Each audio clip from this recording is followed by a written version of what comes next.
할렐루야. 아멘. 오늘 예배에 나오신 여러분을 환영하고 축복합니다. 아멘. 오늘 옆에 성도님에게 오늘 참 잘 나오셨습니다 인사하겠습니다. 하나님의 은혜가 충만합니다. 아멘. 여러분, 우리가 말하는 대로 하나님은 역사해 주실 줄 믿습니다. 아멘.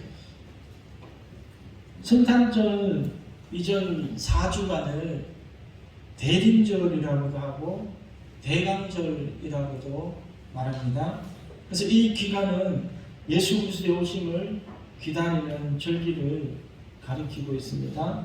그래서 영어로는 어드벤트라고 하는데 무엇을 향하여 접근한다 라는 뜻의 라틴어 아드벤투스에서 유래한 말이라고 합니다. 그래서 대림절, 대강절은 오실 주님을 간절히 기다리는 절기다. 여러분, 지금부터 열심히 주님의 오심을 사모하기를 주 이름으로 축복합니다. 그래서 이 대강절의 의미를 간단하게 네 가지로 한번 축약해보면 예수께서 육신을 입고 이 땅에 오신 것을 밝히 전하는 기간이다. 복음을 전하신 성육신하신 예수를 기쁨과 간절함으로 우리 안에 모시고자 하는 일이다. 메시아의 오심을 대망하던 그 옛날 이스라엘 백성의 심정으로 우리 안에 예수님을 모실 것을 사모해야 합니다. 오실 예수를 온전히 맡기 위해 각자가 참회와 순종을 통해 자신을 돌아보는 기간이 되어야 한다. 여러분, 세상은 흥분하고 들떠서 쾌락을 즐기고 자기의 방종을 쫓아가지만 우리는 우리 자신을 돌아보고 정결하게 이 기간을 지내야 될 줄 믿습니다. 그리고 네 번째로 다시 오실 주님을 기다리며 준비하는 기간이다. 주님은 초림 이후 십자가에서 죽으시고 3일 만에 부활 승천하신 후에 다시 오신다고 약속하셨습니다. 재림의 약속을 하셨어요. 그래서 오늘날 우리들은 예수님의 탄생을 기뻐하며 또한 다시 오실 주님을 우리가 사모해야 될 줄로 믿습니다. 아멘. 오늘 성경은 어떻게 주님의 오심을 준비하라고 하는지 한번 살펴보기를 원합니다. 이사야서 40장 말씀은 이스라엘 백성들이 바벨론 포로기에 있을 때 하나님께서 오셔서 해방시켜 주시겠다라는 희망의 메시지예요. 이스라엘 민족을 해방시키려고 강림하실 것이다. 여호와의 영광이 나타나고 모든 육체가 그것을 함께 보리라. 이는 여호와의 입이 말씀하셨느니라. 이 하나님이 임하실 때 우리는 어떻게 해야 되느냐? 3절 외치는 자의 소리여 이르되 너희는 광야에서 여호와의 길을 예비하라. 여호와의 길을 예비해야 된다는 거예요. 여러분, 주님 오심을 사모하고 준비하시기를 주의 이름으로 축복합니다. 여러분, 우리 마음속에 살아계신 하나님 성령님을 반드시 모시고 신앙생활 하기를 주의 이름으로 축복합니다. 아멘. 그래서 우리는 어떻게 준비해야 되는가?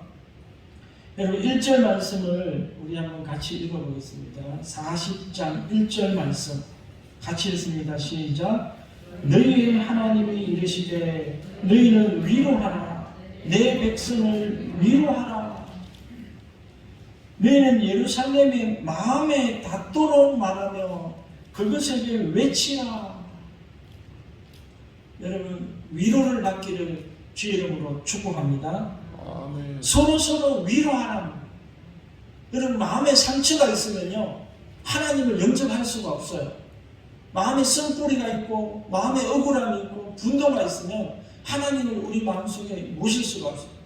하나님은 거룩한 곳이 임하시기 때문에 여러분, 우리 마음이 정결해지고 거룩해지기를 주의 이름으로 축복합니다. 아멘. 그러려면 서로 위로하고 격려하면서 우리 마음이 회복되어야 된다.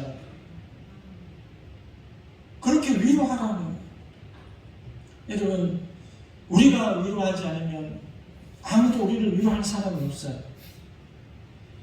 그러므로 하나님의 사랑과 긍휼과 그 위대한 사역을 기대하고 사모하도록 만들라는 오늘 여호와의 길을 예비하는 첫 번째 시간으로 서로 위로하라는 그런 메시지로 은혜를 나누기를 원합니다.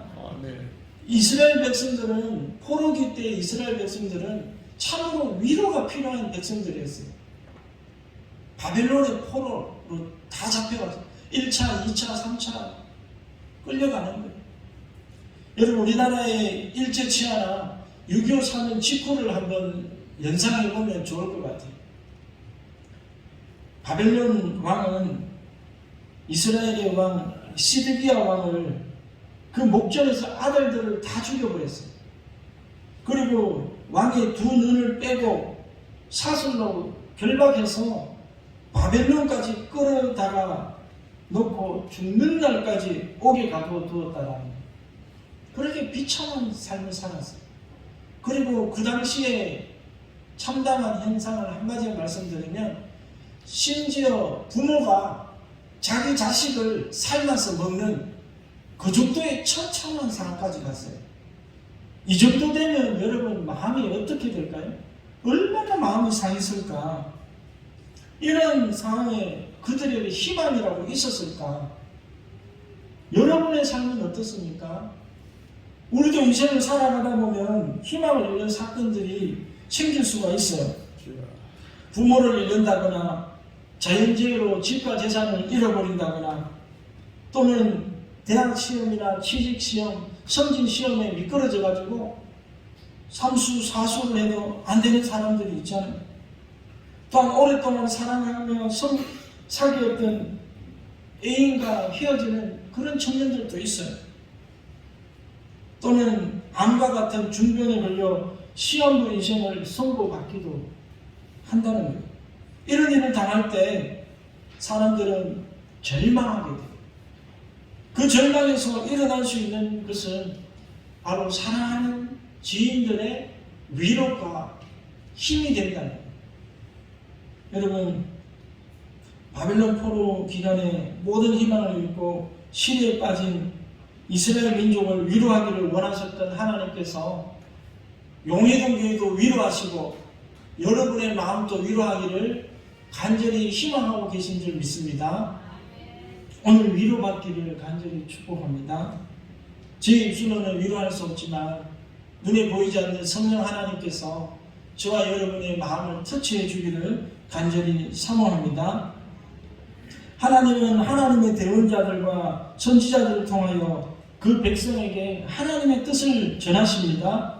이사야와 예레미야 등 선지자들을 통해서 이 고통받고 있는 절망 가운데 있는 그 백성들에게 가서 하나님의 마음을 전하고 위로하라고 말씀하여 주셨습니다. 여러분 하나님의 위로를 받아들이기를 주의 이름으로 축복합니다. 하나님이 위로하실 때 여러분이 그 위로를 받아야 돼요. 그 위로를 뿌리치면 안 돼요. 여러분 우리가 위로도 받아야 되고 또 상처난 사람들은 위로도 하러 다녀야 되는데 위로도 그냥 안 되더라고요. 남을 위로하는 것도 배워야 돼요. 뭐 해야 된다고요? 남을 위로하는 것도 배워야 돼요. 위로가 진짜 좋은 것인데 남을 위로하러 갔다가 싸우고 나오는 사람들도 봤어요. 위로하러 갔다가 오히려 더 슬퍼하고 낙담한 사람에게 더 낙담하게 만들어버리는 사람들을 저는 많이 봤어요. 제가 구역장들을 모시고 권사님들을 모시고 신방을 가잖아요. 그러면 제발 저 권사님이 저런 말씀을 안 해주시면 좋겠는데 꼭 해가지고 신방 받는 사람하고 그냥 마음이 불편해가지고 나오는 경우도 봤어요. 여러분 우리는 남을 위로하기 위해서 위로를 배워야 돼요. 위로가 되지 않는 위로가 있다라는 거예요. 욥의 세 친구의 위로를 한번 살펴보면 이 욥은 욥기서 1장에 보면 하루아침에 그의 많은 모든 재산을 다 잃어버리고 그의 아들들도 다 죽고 심지어 자기 몸에 욕창이 들어가지고 귀화장으로 벌컥 끓고 있었어요. 욥기서 2장 11절에 보면 그때에 욥의 친구 세 사람이 이 모든 재앙이 그에게 내렸다 함을 듣고 각각 자기 지역에서부터 이르렀다. 그들이 욥을 위로하고 위문하고 위로하려 하여 서로 약속하고 오더니 멀리 눈을 들어 보매 그가 욥인 줄 알기 어렵게 되었으므로 그들이 일제히 소리를 질러 울며 각각 자기의 겉옷을 찢고 하늘을 향하여 티끌을 내며 자기 머리에 뿌리고 밤낮 7일 동안 그와 함께 땅에 앉았으나 욥의 고통이 심함을 보므로 그에게 한마디도 말하는 자가 없더라. 여러분, 저는 이런 친구가 좀 있어갔으면 좋겠어요. 얼마나 좋은 친구예요. 여러분이 병에 걸렸을 때 병문안 와서 같이 죄를 덮어 쓰고 7일 동안 같이 금식해 주면서 그렇게 같이 있어주는 사람이 있다라고 생각을 해보세요. 얼마나 힘이 되고 위로가 되겠어요. 그런데 이런 친구도 욥에게는 위로가 안 된다는 거예요. 욥기서 16장 1절에 보면 이런 말은 내가 많이 들었나니 너희는 다 재난을 주는 위로자들이구나. 욥기서 21장 34절 너희는 나를 헛되이 위로하려느냐 너희 대답은 거짓일 뿐이니라. 재난을 주는 위로자들이다. 오히려 나의 마음을 더 후벼 파고 더 아프게 상처만 주는 그런 위로자들이구나. 그렇게 말하고 있어요. 왜 그렇게 되었을까요? 욥기서 4장 7절에 보면 생각하여 보라 죄 없이 망한 자가 누구인가 정직한 자의 끊어짐이 어디 있는가 내가 보건대 악을 밭갈고 독을 뿌리는 자는 그대로 거두나니. 욥아 잘 생각해봐라. 죄를 짓지 않았는데 어떻게 하나님이 심판하겠느냐. 숨기지 말고 죄를 자백하고 회개해라. 그러면서 이 친구들이 너가 지금 이 받는 모든 고난은 네 죄 때문에 그런 거니까 빨리 그 죄를 하나님 앞에 회개해라. 욥은 나는 죄 지은 게 없다. 나는 순전하다. 그것 가지고 싸우고 있는 거예요. 나는 죄가 없다. 아니다. 너는 죄가 있다. 숨기지 말고 들추어내라. 회개해라. 이 자리에서. 죄가 없는데 어떻게 벌을 받냐. 여러분 위로하러 가서 율법을 갖다 대고 정죄하기 시작하면요 절대로 위로를 못 받아요. 일의 원인을 규명하고자 하는 말은 슬픔을 당한 자에게 아무런 도움이 되지 않는다. 어떨 때 도움이 되느냐.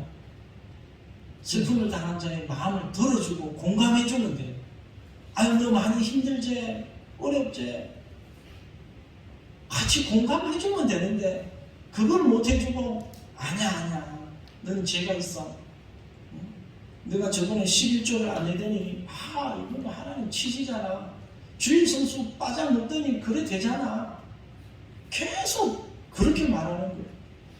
김 집사 내가 저번에 신앙생활 똑바로 하라 그랬지? 안 하면 언젠가 하나님 친다고 그랬잖아. 봐라 지금 그게 됐잖아. 그렇게 이 불난진에 부채질하고 원수 안 되면 다행이에요. 안 그래도 힘들어 죽겠는데 자꾸 내가 잘못했다고 막 윽박 지르니까 마음에 준비도 안 된 사람은 힘들어. 맞는 말이라도 위로가 안 돼요. 또 이런 사람들과 같이 교회에도 재난을 주는 봉사자들이 있어요. 봉사는 굉장히 많이 하고 하나님 또 사랑하고 열정과 열심이 있는데 열심히 내면 낼수록 교회가 힘들어지고 교회가 깨어지는 그런 분들이 있어요. 재난을 주는 봉사자들은 게으른 사람들이 아니에요. 욥의 세 친구처럼 열정도 있고 열심도 있어요. 근데 문제는 유익이 안 된다는 거예요. 왜 유익이 안 될까? 가만히 연구해 봤더니 봉사하면서 자기 자랑을 하는 거예요. 봉사하면서 타인을 막 정죄하고 너 그거밖에 못하냐? 나는 이만큼 하는데 당신들은 이거밖에 못하냐? 계속 정죄하고 비판하는 거예요. 여러분, 주님은 일하러 이 땅에 오시지 않았어요. 주님은 우리 사람을 구하러 오셨어요. 영혼을 구원하러 오셨지 주님이 일하러 오시지 않았다는 거예요. 여러분 꼭 기억해 주시기를 바랍니다. 교회는 일이 우선순위가 되면 안 돼요. 사람이 우선순위가 돼요. 어떤 표 같은데, 그죠? 사람이 먼저다. 사람이 먼저. 교회의 행정이 먼저가 아니고 일이 먼저가 아니에요. 제가 지금까지 한 20년 사역을 해보니까 교회 청소 한 번 안 했다고 교회 안 망하더라고요.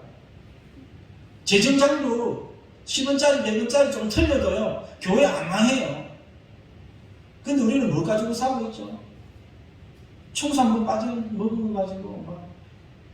그래가지고 무슨 하겠냐, 그러면 야단을 치고, 또, 정말 조금만 실수를 해도 막 야단을 쳐버리잖아요. 그러면 어떻게 돼요? 여러분, 교회가 힘들어지는 것은 일이 안 돼서 힘들어지는 게 아니라 사람이 상처를 받으면 교회를 떠나잖아요. 그러면 교회가 텅텅 비어서 교회가 망하는 거예요. 꼭 기억을 하셔야 돼요. 일이 먼저가 아니고 사람이 먼저다. 사람이 다치면 안 된다. 마음에 상처를 입으면 안 된다. 그 생각을 해야 됩니다. 여러분, 우리는 재난을 주는 위로자가 되거나 재난을 가져오는 봉사자가 되지 않기를 주의로 축복합니다. 또 이만했다고 나는 봉사를 안 하니까 참 잘하는 사람이라고 착각하죠. 봉사를 열심히 하셔야 돼요. 하시되, 위로를 하시되 제대로 하자는 거예요. 그럼 어떤 위로가 진짜 위로가 될까? 이 사도 바울이 정말 아시아와 유럽으로, 소아시아로 복음을 전하러 다니면서 헐벗고 매맞고 굶주리고 얼마나 힘들었는지 몰라요. 때로는 지쳐서 포기하고 싶을 때도 있었어요. 그런데 그의 제자들이 그를 찾아와서 위로를 해주는 거예요. 누가 위로를 해줬다고요? 설교를 안 들으셨나요? 바울의 제자들이 위로를 해줬다고요. 꼭 스승만 제자를 위로하는 법이 없어요. 제자도 스승을 위로할 수 있어요. 이 말은 뭐냐면 성도들도 목회자를 위로할 수 있다라는 거예요.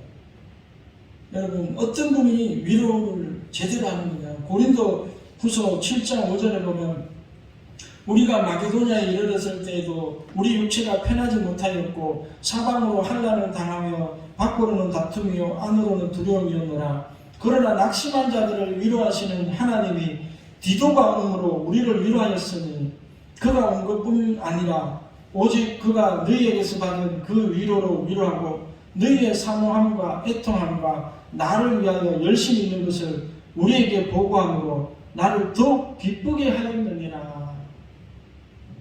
좋은 소식을 가져갔다는 이 바울의 제자 디도가 어떻게 바울을 위로했느냐? 이 바로 사도 바울이 개척해놓은 고린도 교회에서 디도가 목회를 하고 있었는데, 사도 바울이 이 고린도 교회가 날마다 말씀이 많으니까 걱정이 되잖아요. 소식도 궁금하고. 그런데 디도가 와서 전한 소식은 자기가 염려하는 것보다 염려를 안 해도 되겠다라는 거예요. 서로 사랑하고 열심을 품고 주를 섬기고 사도 바울을 지지해 준다는 거예요. 그러니까 큰 기쁨이 되고 위로가 되었다. 여러분, 남을 위로하는 사람은 좋은 소식을 전해야 돼요. 무슨 소식을 전해야 된다고요? 좋은 소식을. 중환자실에 이제 암 말기로 이제 누워있는 환자한테 대책 없이 그냥 안 들릴 줄 알고 막 말하는 사람들이 있어요. 어머, 202호에 암 환자분도 이번에 오늘 아침에 돌아가셨어. 막 이러고 다 듣고 있잖아요. 그러니까 그 듣는 암 환자는 아이고, 좀 있으면 나도 죽겠구나, 이 생각이 드는 거예요. 그런데 좀 이래 희망적인 말, 어느 병실에 어떤 분은 진짜 희망이 없다고 했는데 이번에 살아서 나갔더라, 그런 말을 전해주면 야, 나도 잘하면 하나님의 기적을 체험할 수도 있고 불가능하다고 하지만 그래도 살아날 수 있겠구나, 그런 믿음이 생기잖아요.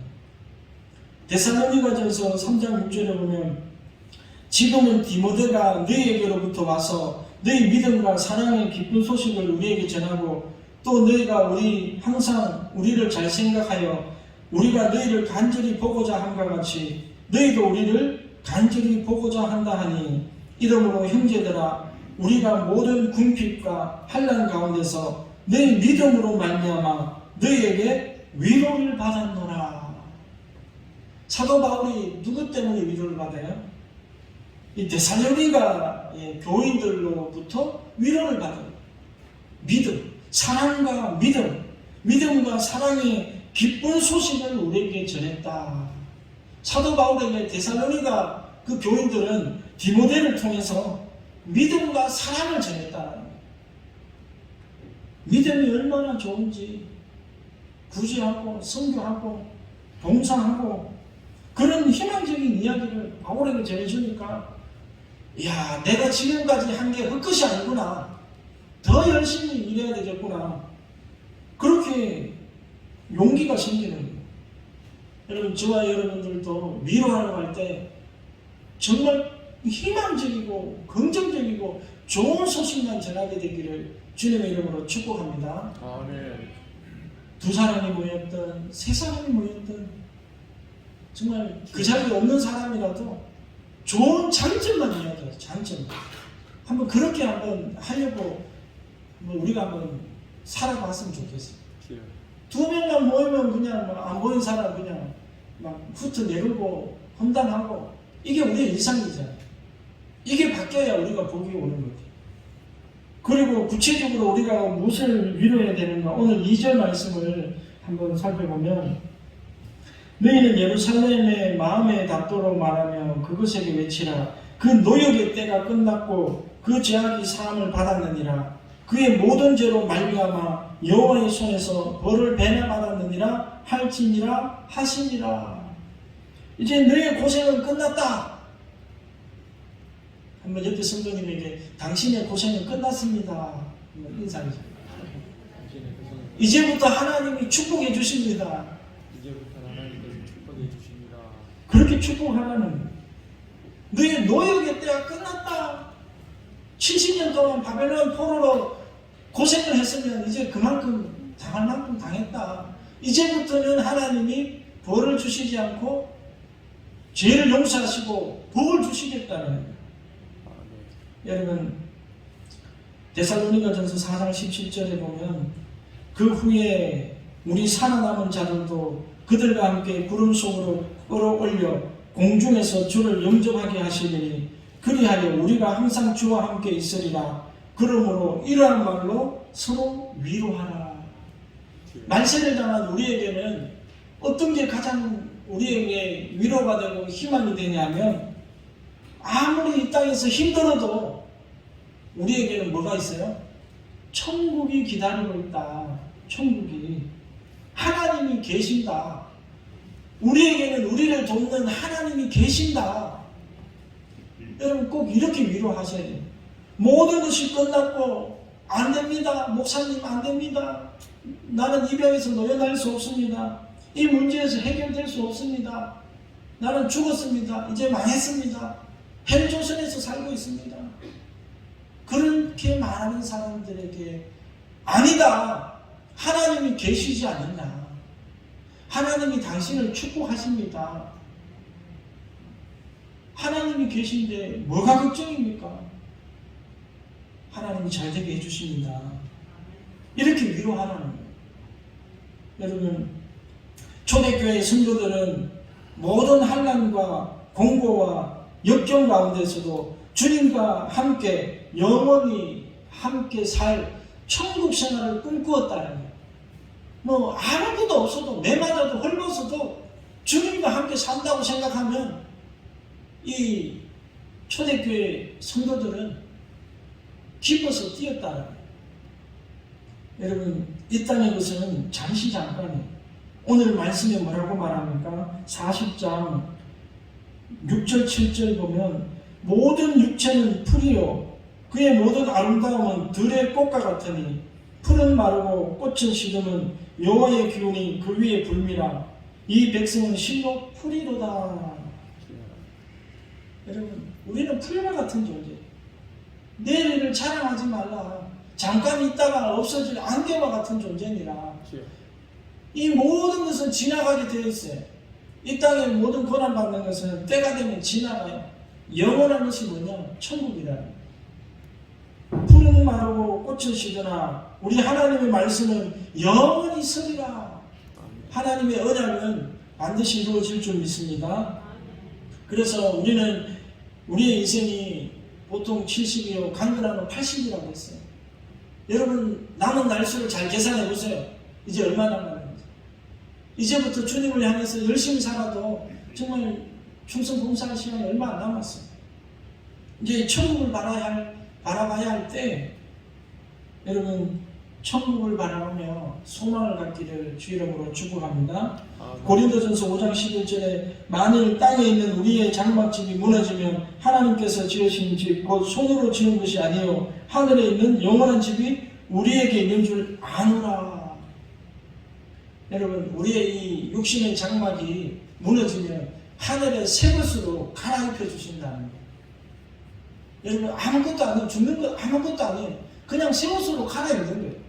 이 우리 육신 낡아지고 허물어지고 이제 입지 못하는 이 육신의 옷을 벗어 던지고 천국에 영원히 새하지 않는 그 새 옷을 갈아입는 것이 우리의 죽음이라. 주 안에서 죽는 자들이 복이 있다. 여러분 믿으시기를 주여로 축복합니다. 얼마나 복이 있는 사람이에요. 너희는 마음에 근심하지 말라. 내 아버지 집에 갈 곳이 많도다. 그렇지 않으면 내가 일렀으리라. 너희를 위하여 거처를 예비하러 간다. 내가 가서 너희를 위하여 거처를 예비하면 내가 다시 와서 너희를 내게로 영접하여 나 있는 곳에 너희를 있게 하리라. 주님이 이렇게 약속해 주시잖아요. 주님께서 우리에게 주시고자 하시는 것은 이 땅에 썩어질 것이 아니라 이 땅의 것보다 천배 만배 더 귀하고 소중한 천국의 것을 주시기로 원하는 줄 믿습니다. 그래서 우리에게는 천국이 있다. 하나님이 계신다. 이러한 말로 서로 위로를 하나. 여러분 진리의 말씀으로 위로를 하셔야 돼요. 여러분의 생각으로 우리의 짧은 소견으로 위로하면 절대로 안 돼요. 복음을 선포할 때 하나님의 능력이 나가는 거예요. 여러분 천국에 저와 여러분의 살 멘션이 있음을 우리가 기뻐하기를 주의 이름으로 축복합니다. 그래서 성경은 하나님이 하나님을 백성을 위로하라. 여러분 건강을 잃어도 우리에게는 하나님이 있고 집을 잃어도 우리에게는 하나님이 계시고 가족과 헤어져도 천국에서 다시 만나는 날이 있고 돈을 잃어도 우리에게 다시 은과 금 이 온 우주 만물의 주인이신 하나님이 계신데 뭐가 연면되느냐. 여러분 이것을 생각하며 소망을 갖기를 주의 이름으로 축복합니다. 여러분 세상 사람들은 천국으로 위로하려고 하면 도저히 위로가 안 돼요. 안 믿기 때문에. 그런데 진짜로 물과 성령으로 거듭난 그리스도인은 하나님의 말씀, 이 천국에 대한 소망, 하나님의 능력을 선포하며 위로할 때 큰 위로가 될 줄 믿습니다. 왜냐하면 그것을 아시잖아요. 여러분 주님께서 아시는 것만큼 더 큰 위로가 어디 있겠어요. 너의 고생하는 것, 네가 어려운 것, 마음에 괴로워하는 것 내가 다 안다. 주님께서 다 알고 계신다는데 뭐가 걱정이겠어요. 여러분 주님이 여러분의 마음을 알고 계신 줄 믿으시기를 주 이름으로 축복합니다. 아멘. 그리고 알고만 계실 뿐만 아니라 하나님은 저와 여러분을 눈동자처럼 귀하게 여기시고 지켜주시고 보호해 주시는 줄 믿습니다. 여러분 이제 마지막으로 하나님의 능력에 대해서 한번 살펴보기를 원합니다. 이사야서 40장 27절에서 28절을 여러분 한번 찾아서 같이 한번 읽어보겠습니다. 이사야서 40장 27절, 28절 함께 있습니다. 시작. 야곱아 어찌하여 너가 말하며 이스라엘아 너가 이르기를 내 길은 여호와께 숨겨졌으며 내 송사는 내 하나님에게서 벗어난다 하느냐. 너는 알지 못하느냐 듣지 못하였느냐. 영원하신 하나님 여호와 땅끝까지 창조하신 이는 피곤하지 않으시며 곤비하지 않으시며 명철이 한이 없으시며. 여러분, 우리는 자꾸 그런 생각을 해요. 하나님이 안 계신 것 아닌가? 하나님이 내 마음을 모르는 거 아닌가? 내 사정은 도무지 하나님이 헤아려 주시지도 않고 모르는 것 아닌가? 이스라엘 백성들이 그렇게 말했다는 거예요. 근데 뭐라고 말합니까? 너는 알지 못하느냐? 너는 깨달으라. 듣지 못하느냐? 영원하신 하나님 여호와 땅끝까지 창조하신 이는 피곤하지 않고 곤비치 않으신다. 얼마든지 너의 모든 문제를 해결해 주실 수 있는 능력의 하나님이 되신다. 이렇게 말합니다. 여러분, 우리는 움츠러들 필요가 없어요. 하나님이 함께 하시죠. 예레미야서 32장 27절에 나는 여호와여 모든 육체의 하나님이라 내게 할 수 없는 일이 있겠느냐? 할 수 없는 일이 하나님께는 없다라는 거예요. 모든 것이 가능합니다. 마가복음 9장 23절 예수께서 이르시되 할 수 있거든이 무슨 말이냐? 믿는 자에게는 능치 못할 일이 없느니라.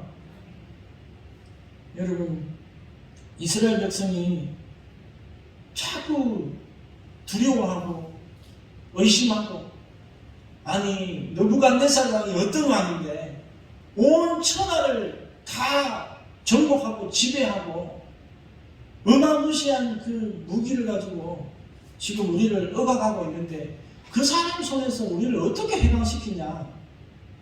아무도 해방시킬 사람이 없다라고 절망하고 있는 거예요. 여러분, 하나님이 못하신 일이 없다는 것을 우리는 믿게 되기를 주의 이름으로 축복합니다. 오늘 마지막에 이사야서 40장 10절에 이렇게 선포하고 계십니다. 보라, 주 여호와께서 장차 강한 자로 임하실 것이요 친히 그의 팔로 다스릴 것이라. 보라, 상급이 그에게 있고 보응이 그의 앞에 있으며. 주 여호와께서 장차 강한 자로 임하실 것이라. 하나님의 이길 자가 이 땅에 누가 있겠어요? 하나님이 이제는 강한 자로 임하시겠다는.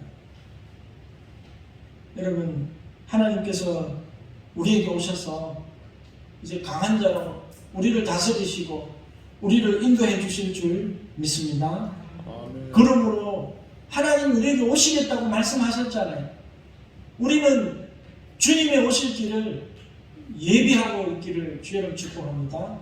오늘 그 첫 번째 시간으로 내 백성을 위로하라, 격려하고 위로하고 마음의 상처를 회복하고 정결하고 깨끗한 마음 속에 예수 그리스도를 영접하게 되기를 주의 이름으로 축복합니다. 아멘.